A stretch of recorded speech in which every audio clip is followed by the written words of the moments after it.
everyone, and welcome to the Panel Presents Comic Talk. Today we're going to catch up with what our guests are doing to pass the time in quarantine land. We'll talk about the first bucket list comic or collectible that we had to have and eventually got our hands on, and our top picks for our favorite villains. It's all coming up next on Comic Talk.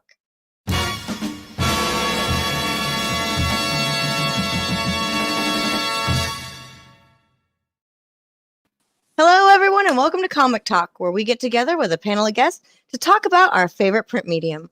With us today is the Duchess of Free Comic Book Day, Ashton Greenwood. Hey guys, what's up? And our special guest today from Humanoids, we have Harley Salbacka. Hey, thank you guys so much for having me. Welcome, everyone. How's everyone doing? Surviving? Yes, Surviving. I think that's about the feeling right now. Yeah. What is it, month 2 now? We're starting to open back up, I think, slowly. Are we getting close to month 3? Is it month 3 already? In like May 2 weeks, it'll be 3 over. months. Oh my God. Wow, time just kind of seems to either like go really fast some weeks or like completely slows down, but I never know what day it actually is. Time has no meaning. Nothing matters. But at least we have some time to like catch up on stuff and do things while we're stuck at home. Because I mean, what else do we have to do? So Harley, watch all of the seasons of Avatar. Oh, I know those are. Yes. Is everyone watching Avatar right now? Yes. Yes, I'm not the only one. I think the whole world is right now, which is great. Because I really wanted it to make a revival. So yay, everyone's catching up on Avatar. And now Harley, if I read correctly, Humanoids has been around since the early 70s and was actually formed in Paris. And one of its earliest publications was a big inspiration for an American title that has a cult following. Tell us a little bit more. So, you're totally right. Humanoids was actually established in the early 1970s in Paris, France. By multiple creators, including Mobius, if you guys are big comic book art fans. And they launched with Metal Hurlant, which is basically a magazine where it had a bunch of different science fiction, fantasy stories, art. And the whole point was that they wanted to really expand and push the boundaries of storytelling and comics. And Metal Hurlant actually inspired and became heavy metal here in the States. Oh, that's really cool. I can see it with that cover art. That's really cool. It's very psychedelic. Exactly. Like fast forward to 1998, and Humanoids opens the Los Angeles branch, and I believe that's the only comic book publisher of European origin to have achieved a successful presence in the English-speaking market. Yeah, like there is another smaller one that I am thinking of, and I can't remember the name of, that's more recent. But yeah, we're the main translated content that comes from like France and other countries to the United States. That's really, really cool. That's incredible. Yeah. And so one of the great things about Humanoids is that you have like such a diverse library of titles. You know, you have books that are science fiction, thriller, comedy, horror, children's, fantasy, action, adventure. It really runs the gamut, even stories inspired by real life. Like you have books about The Twilight Zone by Rod Sterling and Hollywood icon Hedy Lamarr. And recently you guys started doing periodicals. So tell us a little more about that. Yeah, so all the titles that you just talked about are all fairly new. So in the last, 3 years, basically since I've been with Humanoids, we've launched multiple new imprints. So we've really kind of expanded because obviously we're famous for science fiction and for all of our stuff by Alejandro Jodorowsky or stuff by Mobius. But we've launched and be kind of like really expanded. Everything we used to do was just strictly translated material until about a year and a half ago. So now we have, as you see behind me, these are some of our life-drawn titles, like the Rod Sterling book. And that was a new imprint for us. We also have a young reader's imprint called Big, which has things from 6+ up to, like the YA kind of titles. And then now for the first time last year as well, we did periodicals for the first time, which is funny because I think Humanoids, if you're like a big like nerdy comic book reader, you've read some Humanoid stuff and you never realize that we've only done graphic novels. And now we started doing periodicals, which was very different for us. I definitely helped a little bit the learning curve, like in office, because I ran a comic book shop for a long time. So for some of the people who'd only worked on graphic novels, it was a bit of a learning curve to figure out how to do periodicals, because it's just a totally different world, but also it's kind of a really addicting world because you get to read things monthly and you get kind of, it's like watching your favorite TV show every week. You get to read your favorite comic every month. So growing into that has been something that's been really, really exciting for us. And we're going to be growing a lot more in it. Super exciting. Ooh, secrets. I like secrets. Right? So Harley, what would you say is the overall mission statement of Humanoids? So Humanoids publishes material that really pushes societal and artistic boundaries to really tell stories with an impact. We definitely pride ourselves on being transgressive and kind of more unconventional. And we always have. That's why they established it in the 70s. You know, and we have been trying to continue doing the same thing in a more modern world, which means we have to change with the times. Like, we still obviously publish a lot of our classics, but we have to expand, and we really have been. It's been something that's definitely been really fun and exciting to be a part of, especially now that we have Mark Wade, who's come on as a publisher, and Mark is just such a creative person who's been in the industry so long. So we definitely have some really, really cool, fun things in the pipeline that I'm really excited about. So many secrets. Love a good secret. And so, sorry. Humanoids has been involved in Free Comic Book Day a number of times with some of their titles like Enter the Incal, the Meta Baron, and then H1's Ignition. So as we all know, Free Comic Book Day is a huge day for comic shop retailers. So why do you feel it's important for consumers and fans to be supporting their local comic shops? I mean, I will say I'm going to be prejudiced because I ran a shop and now I work for a publisher. Sure. But it's really important to support your local comic book shops because they're not just like every other small business. This is a huge part of culture. Comic books have often been said, like, all the characters in comics are like the mythology of America, right? It's American mythology is all the comic book characters. So this is a huge part of our culture, even if you're not a comic book reader. Even if you just go see movies, like half the movies and TV shows you watch today are based on comic books or, you know, some other content that's been inspired by comic books. Like a lot of Mobius's art actually inspired things like Blade Runner. Things that Humanoids put out in the 70s inspired a lot of science fiction movies. So it's important to make sure that we keep this huge part of our culture that I think people forget about alive. Plus, retailers are the most resilient small business owners I've ever met in my life. Like, through this whole pandemic, part of my job is talking to retailers, which I love doing, and they have been so creative to try to keep everything interesting and keep people involved in this huge part of our culture. And if you haven't gone to a comic book shop, you can go now. Go to a comic book shop, call a comic book shop. They give you great suggestions. They know what they're talking about, and get yourself involved in this little part of American culture that's so delicious. Absolutely. Yeah, I think that's one of the things, you know, people kind of get intimidated because they're like, I don't know what to get at a comic shop. And it's like, just go and ask someone and, you know, they'll let you know exactly what's like perfect for you. So it's really so important. And I want to tell everyone that's watching, go check out some of the awesome books that Humanoids has to offer because there are a lot. And you can ask for them at your friendly local comic shop and get into some really amazing reading. So many great titles from Humanoids. And speaking of reading, let's check in on what our guests are reading, drawing, writing, watching, creating. It's time for What Are You Doing?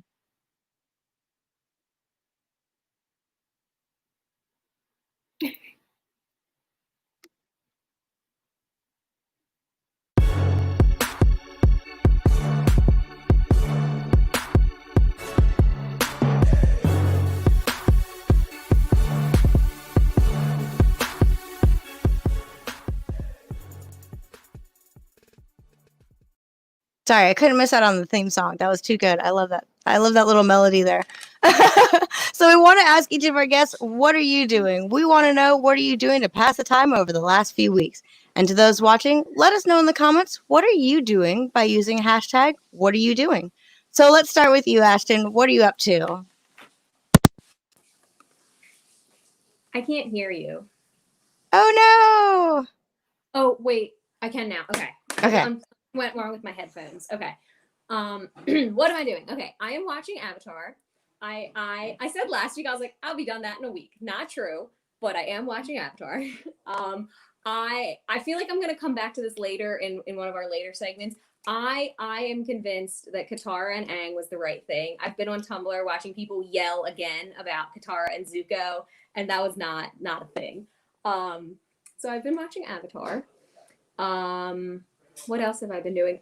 This is not comic book related, but I played tennis in high school and then I got out of it for a while. So I've been like back into playing tennis and trying to go to the court a few days a week. So that's been like a big part of my routine. Other than that, I'm not really doing. Oh, I started reading Call Me by Your Name, which is not a comic. None of the things I'm doing besides Avatar are really comic book related. Sorry, guys. But Call Me by Your Name is like a coming of age love story that's based in 1980s Italy. And it's really, it kind of transcends relationships and the concept of love. And it's one of like an early book that took a crack at some sort of like pansexual relationship and what that means. So it was published back in 2007. It was adapted into a movie in 2017, and I'm currently reading it. So that is what I'm up to. Ooh, nice. That sounds interesting. And I gotta hand it to you for doing tennis during all this. Like any sort of like getting out and getting some exercise and do, because like I just want to veg all day. I don't know about you guys. Like, I'm doing that because I'm actively trying to like not veg all day because I will. Yeah, it's hard. You have to push yourself. What about you, Harley? Are you too? Well, I mean, work. I'm still working from home, but I have been watching Avatar, and also I've been watching Alias because they just added it to Prime. So I've been watching Jennifer Garner going around like being awesome and kicking butt all the time. I started the new Hunger Games book that just came out because I got it in the mail last week. And I've been catching up on my comic reading. I've been doing yoga, trying to do it like every day because it is hard. I don't want to like also veg out all day. But I think the most exciting creative thing that I've been doing is that me and my roommate, since the first day of quarantine, have done a themed photo every day on Instagram. That's so awesome. That's a really good idea. So every day is like we try to do it so that it's like an alliteration with the day of the week. So we did like Mad Men Monday, where he dressed as like John Hamm. I dressed as Joan from Mad Men.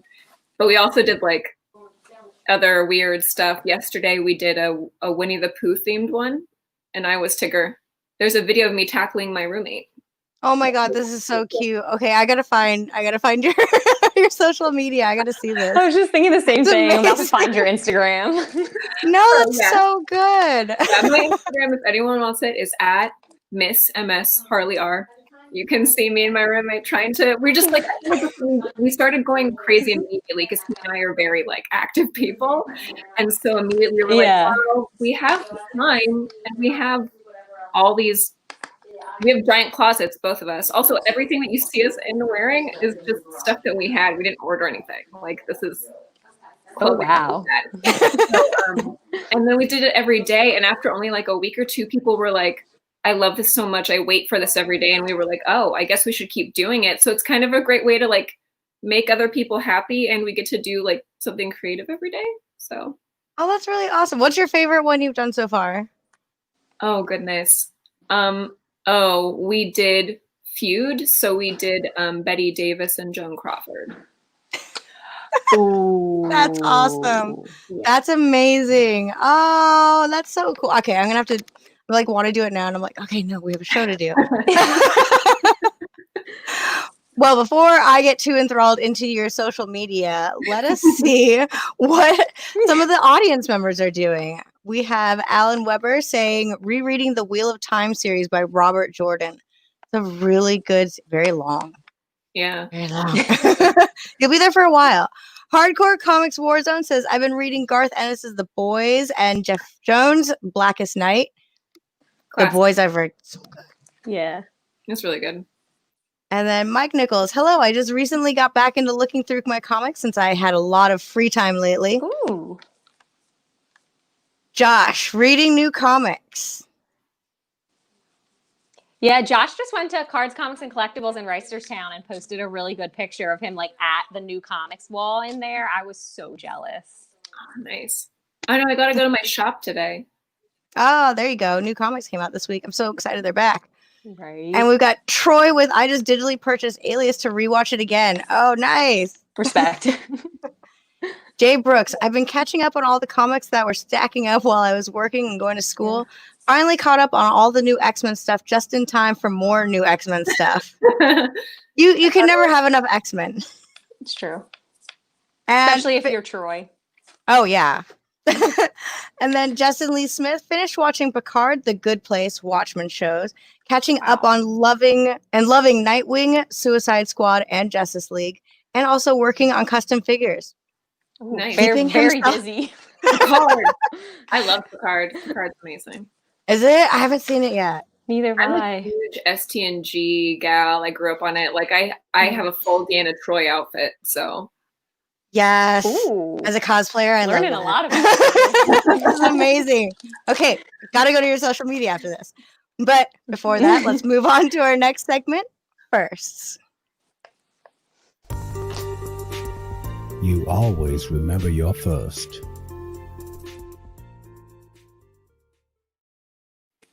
So anyone who knows comics knows that fans really love their first issues and first appearances.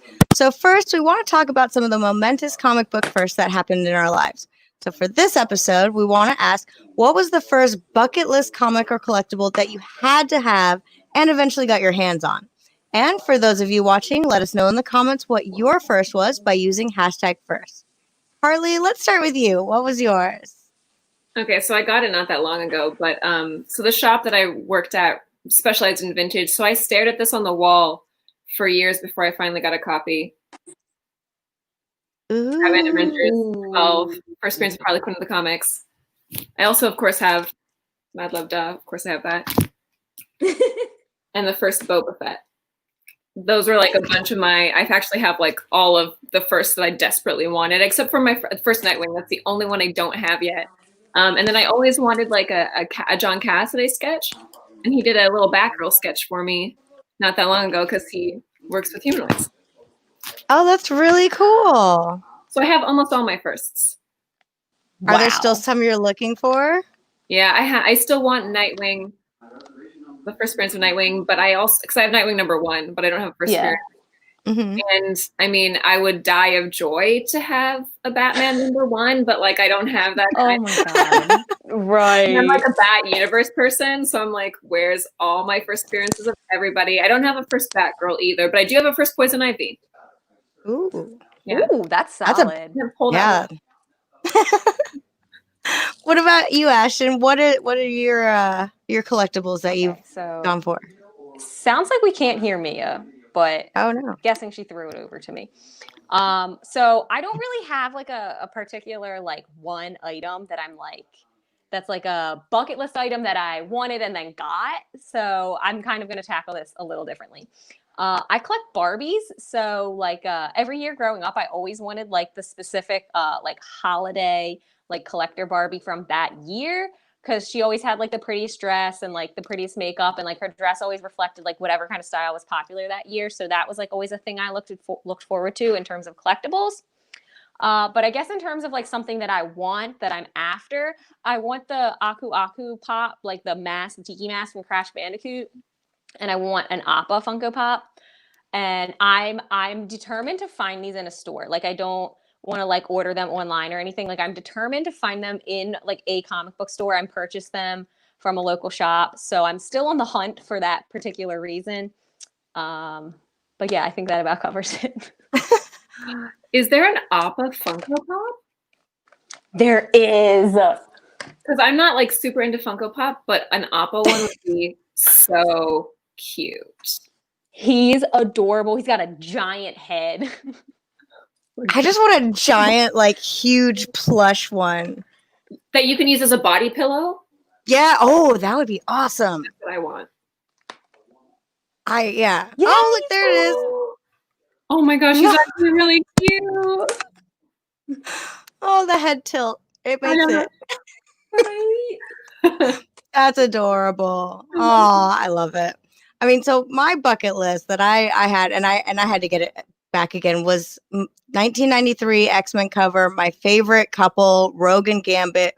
They're in that like jump, just about to kiss, and he's got her in the arm. Oh, I had to have that one back. That was always my favorite. Yeah. I mean, it's your favorite like comic relationship. You kind of have to. I mean, maybe that's just me. Do you guys have a favorite comic relationship that? Oh yeah. Okay, what what's yours? For me, it's Babs and Dick. I do not like Dick with Corey. Starfire, get away from Babs's man. I don't like it.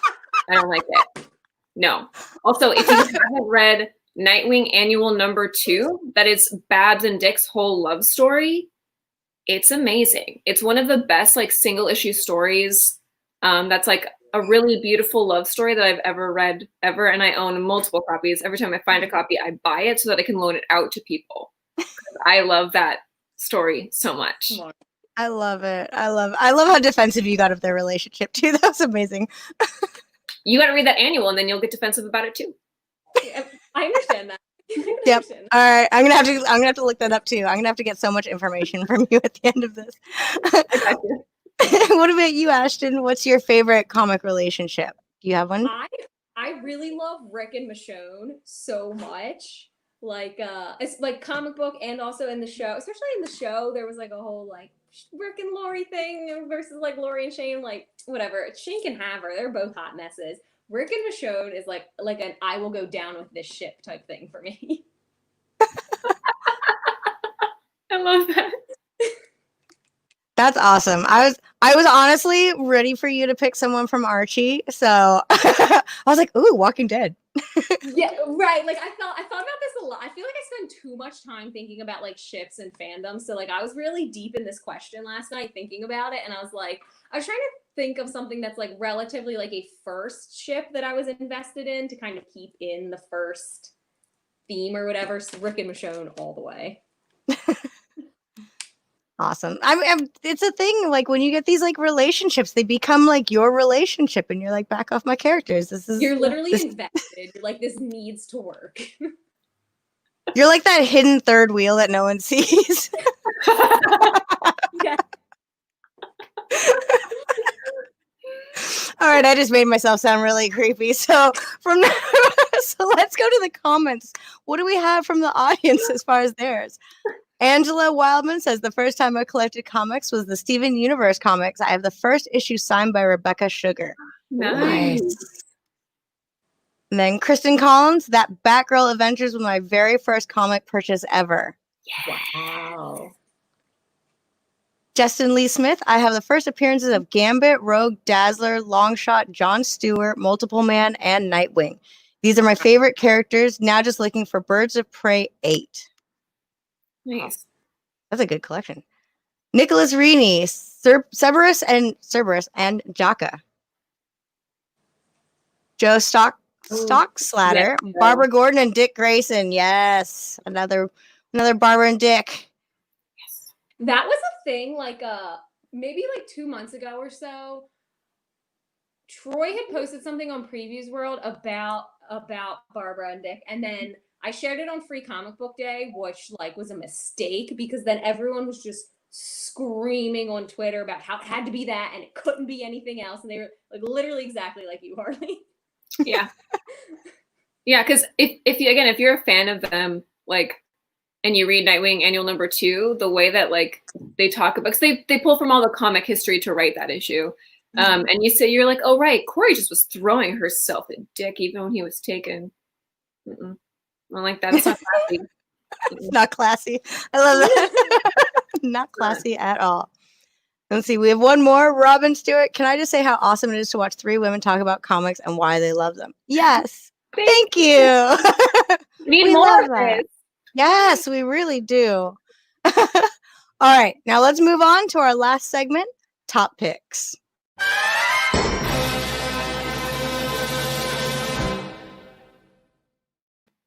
All right, for this round of top picks, we want to ask who is your top villain or what are your top villains?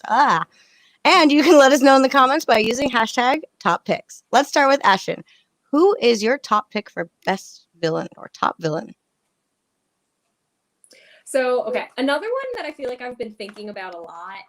I just finished watching Outer Banks on Netflix for the second time all the way through, and they have really good villains in Ward and Rafe Cameron. So I've been thinking about like what makes a good villain for like the last couple weeks, and I have a couple different answers here. I feel like kind of like as far as I'm concerned, like kind of the ultimate top best villain for like what sets the standard for everything else as far as I'm concerned is the Joker. And the thing that I love about the Joker is like he has absolutely no agenda. Like his agenda is evil. Like he's an anarchist in its purest form. Like he just wants to watch the world burn like for fun. Like he just gets enjoyment out of it. So I think that makes a really, really great villain. And then again, to go back to The Walking Dead, I also like Negan because the thing that I think is compelling about Negan, like I touched on last week, he's kind of the hero of his own story, but also like as a villain and as a foil to Rick, he's so charismatic and almost likable that you like kind of like find yourself rooting for him in like a weird way, and you're not supposed to. And I like those two answers because they're kind of like diametrically opposed to each other, right? Like the Joker has absolutely no agenda, and is totally like manic. And Negan obviously has like his own agenda, his own people, and is very charismatic and calculated in the way that he does things. And then also just like a third one really quick, sorry, because I have to mention Archie. I'm required to. I really like. I knew it. I knew it was gonna happen. Than like an Archie comics reference. Riverdale, Hiram Marconsuelos as Hiram is incredible for this, like a lot of the same reasons as Negan. He's so charismatic that you really, really, really want to like him. And you almost find yourself like rooting for him and against Veronica in a weird way. So to kind of wrap this all up and bring it back home, I like villains that are like completely pure evil, anarchy, no agenda. Or on the opposite side of that, like people that are so compelling, you find yourself wanting them to win out over like the quote unquote good guys. Oh, you're a chaotic evil. That's what you are. She's chaotic. Okay, now that we know where she is, what about you, Harley? Obviously, I love the Joker because, again, I'm a Bat Universe person. But I was thinking about the same thing last night after I was like looking at villains. I was like, why do I like specific villains? And I think a lot of it is their origin story. I'm really drawn to villains who have like a compelling origin story where they could have been different if it wasn't for something that happened to them that shaped them. So for comics, I love Thanos. Thanos is like my favorite Marvel villain and in my top 3 favorite villains for comic books. And I think it's because he's kind of like the Darth Vader of like the comic book universe, where he could have been great. He could have been a nice guy. But if you read Thanos Rising, which is his origin story by Jason Aaron, you realize that he was actually like a sweet, nice kid. And people just screwed him up along the way, man. And then he became what he is. And I love that. Literature, I'm a huge Harry Potter fan. I actually just got my first tattoo that is Harry Potter related. Oh, wait, what'd you get? It's really tiny because I'm like not a flashy kind of person, but I have a really tiny little lightning bolt. Oh, that's cute. So that I can also have a lightning scar, but it's in purple because Dumbledore writes in purple ink in the books. But Voldemort is such an interesting villain because I love how they build him where you know nothing about him really until you get to book 6. And then all of a sudden you learn all about how he was raised and how he was kind of always a little evil, but how he was a product of his environment to a certain extent. And I think I love that because like you have Malfoy, who's a product of his environment, but then changes. And then you have Voldemort, who's like, nah, I like it this way, and like leans into it. And so I like when they have just like a really interesting like background. I like the psyche behind villains. I like this. We have the chaotic evil, and then we have like the evil that was created. Yeah. So yeah, no, that's I honestly I love villains that have like a really deep backstory or interesting backstory. Flashpoint Batman, the Joker in that one. the backstory and just like the change of it. That was such an amazing storyline where I was like, wow, that's not what I was expecting from the villain there. I don't want to give it away because it's really good. Yes, I haven't read it. I was about to say something. I was like, Harley, don't say it, because like it's like this really amazing where it's like the rug is pulled out from under you, and you're like, what? Yeah. I can't spoil that one. I won't do it. All right. So before I spoil or anyone spoils anything, what do we have in the comments? Do we have anyone? Let's see. Anton, Master and the Lizard. Oh yeah, Master's great. Josh, the Joker is my top pick. Nicholas Rini, Thanos, but specifically within Thanos Quest and Silver Surfer 34 through 50 into Infinity Gauntlet 1 through 6. John Tompkins plus Thanos has his own helicopter with his name on it. That's always handy. Doctor Doom is the best villain in comics, followed by Magneto, at least from the 60s to the 90s. Christopher Hanna, good old Cobra Commander. Nice. Robin Stewart, best hilarious villain, Glom Gold from DuckTales. Oh yeah. I love it. I love that we had some wide variety in that one. Well, that's awesome. We are coming to the close of our show, but before we end, let's go around and do some plugs. So starting with Ashton, is there anything that you want to promote? And also, where can people find you at online? So you can find me on Facebook, Twitter, Instagram on Free Comic Book Day. And you can also find me on Facebook, Twitter, and Instagram on Back the Comeback, where we're supporting local comic book stores and game stores as they begin to safely reopen. If you want to, sorry, Josh is texting me, and I'm going to get to that in a second because I'm very excited.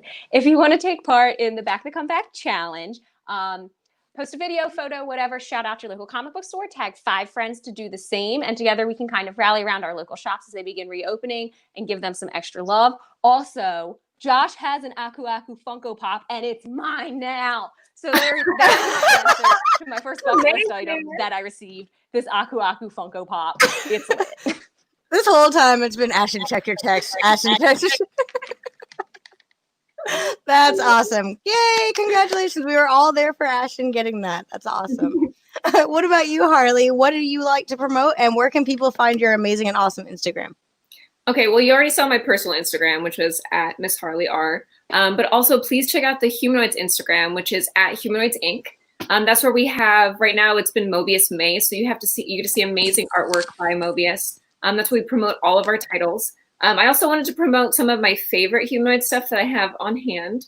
So, The Big Country, 1970s Western crime noir by one of my favorite people in the world, Quentin Peoples. You have Meyer, which is actually about Meyer Lansky running his last con as an old man in an old folks home. Carthago, which is, if you like the Meg or Jaws, it's an amazing story with the same vibe. And we actually just had the second volume of this come out, and it will be in your comic book stores next week. So Carthago, the second volume, which is Origins, not a direct sequel, out next week at your local comic book store. As well as Twilight Man. Oh my gosh. This is possibly my favorite book that we've put out at Humanoids. And it's a graphic novel biography of Rod Serling and how he created the Twilight Zone. I don't have the other book that I want to talk about because we haven't been in office, so I haven't gotten my copy of it. But Humanoid just put out a book called Little Josephine, and it's kind of like a Tuesdays with Maury's vibe. Oh, I can't even talk anymore. You know what I'm talking about. But basically, it's this woman who has Alzheimer's, and it's a true story written by the perspective of her visiting nurse, and it's their relationship, and it's actually just like really, really sweet, heartfelt story. So as you can see, we obviously have a huge range and a lot of selection for Humanoids titles. So yes, thank you. That's the book. And I was like, I don't physically have it.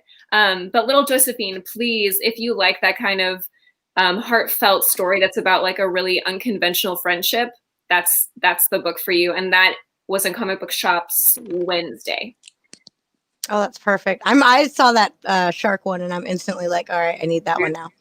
It's so good. It's one of my favorite books that we put out as well. I love like oceanography and marine biology, science fiction, and conspiracy theories, and historic sharks. So it's all of those things. Oh, exciting. So many cool things that we learn about, some things that we couldn't because they're secrets. But that's about it, does it for Comic Talk. I want to thank all of our guests for joining us. And we'll be doing this every Thursday at 4 p.m. So be sure to hit that subscribe button so that you can get notified when we go live. Also, tune in on Tuesdays and Thursdays at 4 p.m. for Previews Game Night, where we get together and play some games where you can join in the audience and play along. And every Wednesday is Previews World Weekly, also at 4 p.m. And you can find all these shows by checking out Previews World on Facebook, YouTube, and Twitch. Until next time, remember, not all heroes wear capes, but right now, a lot have to wear masks. Stay safe and see you later.